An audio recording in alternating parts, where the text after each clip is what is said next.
Hello everyone, it's Sherry from Turquoise Dreaming. How you doing today? Welcome to my channel and thank you for joining me. What you're seeing in front of you here is some wrapping paper. So I hope you're having a good day. I was going to tell you about what I'm doing with my wrapping paper. So I went in my thrifty video on Thursday last week.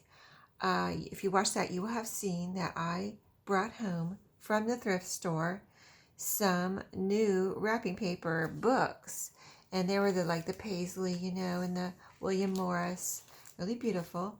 I'm not ready to part with any of that yet, but previously, in the past year or two or three, I have brought home lots of vintage and different wrapping papers from the thrift store. They're all from thrift stores. So I took some out and decided to, and I had been wanting to do this. I just had not taken the time or had the time to do it. So I wanted to show you my first bunch of wrapping paper packs here that I already have in my Etsy shop. And then as I go through my wrapping papers, I'll be making some more, because this is not all that I have, all the different kinds. I have many more different patterns. So I just started, pulled all of it out and cut it up into pieces where I could divide it into 6 packs.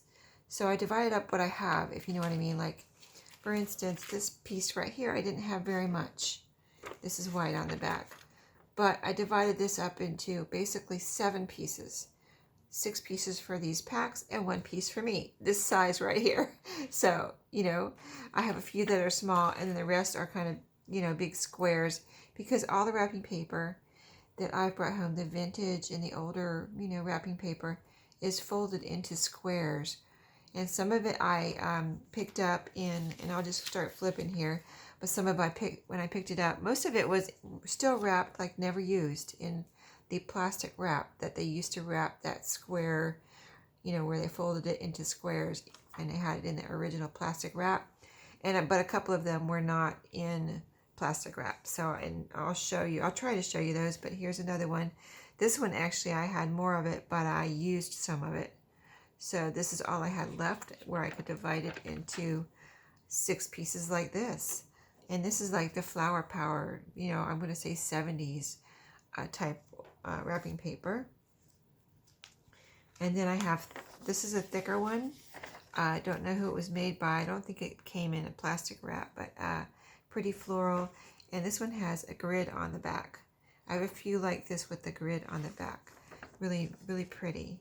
Like this one right here too. Also has the grid. It's like, if you can't see it, it's like almost like big graph paper, squares. But they're dotted squares. I guess so you can see where you're going to fold it. But that's birthday balloons. And then here's some more cupcakes, and that has the grid.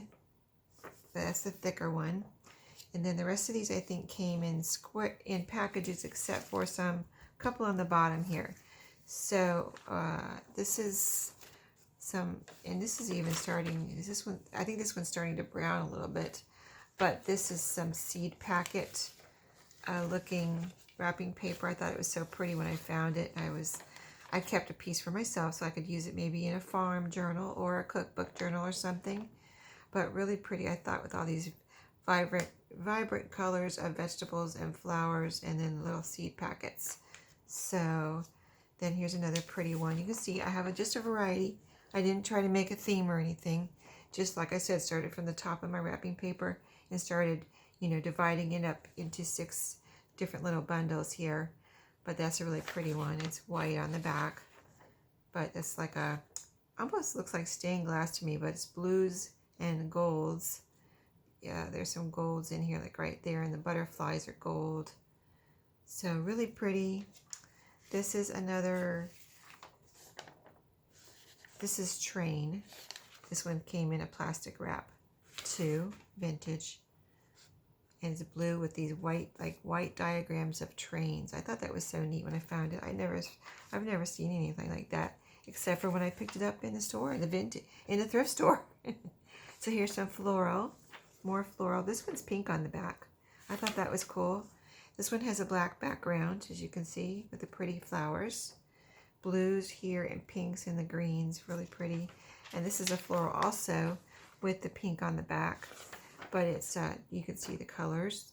I think pinks, and the background is like a beige, but really pretty, very shabby chic looking. Here's your 70s Flower Power wrapping paper. I really love this when I found it. So it has a peace sign, the smiley face. It says groovy. Has the Flower Power flowers, and you know there's some more here. And I guess I said the peace sign. Here it says love. So that's 70s font also on there. So there's a piece of that. Now this did not come. I believe this did not come in a wrap. So the ones that came in a wrap, they were like this one too, was folded at the thrift store. I didn't make more folds in it, you know what I mean? I didn't fold this up. Whenever I brought it home from the thrift store, I put it as flat as I can. I stored it in my closet on a shelf, flat like this. So anyway, there's that one. And this is, I think, the last one. So I think there's 12 pieces in each little bundle. And like I said, this was folded previously before I got it. And then I brought it home and stored it like this. So it's pretty big. It's pretty wide. So I already experimented. Like, I think this is the biggest piece. And I'll tell you how wide it is. This one piece here is about 10 inches wide by 10 and a half. So that's pretty big to get into an envelope without folding it, right? But I experimented. So one of my envelopes that I use to mail things is I can get this in without folding it.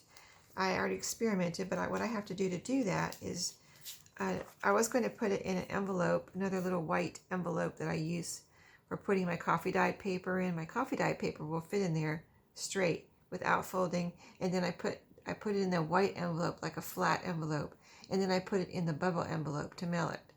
That's my other papers, my avocado, my coffee dyed, you know, anything 8.5 by 11, because the 11 is the length and 8.5 is the width, right? So it will fit in that one envelope, which fits in my other bubble envelope. But this, since it's 10 inches wide, it will not fit in that white envelope.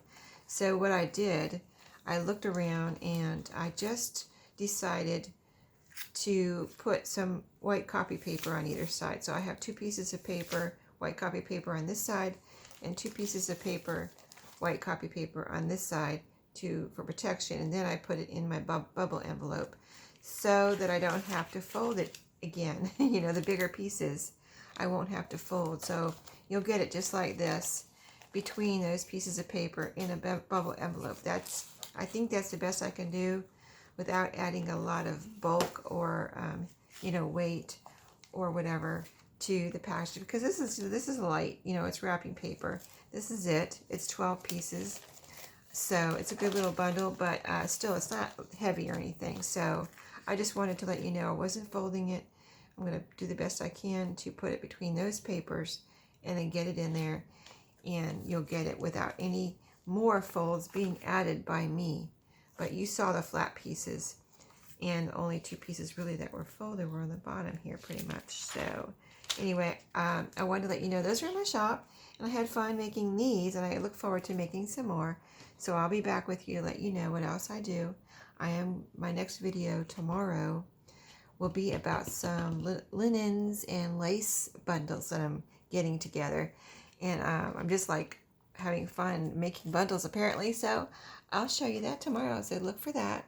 And have a great Sunday. I'll see you later. Happy crafting, happy thrifting.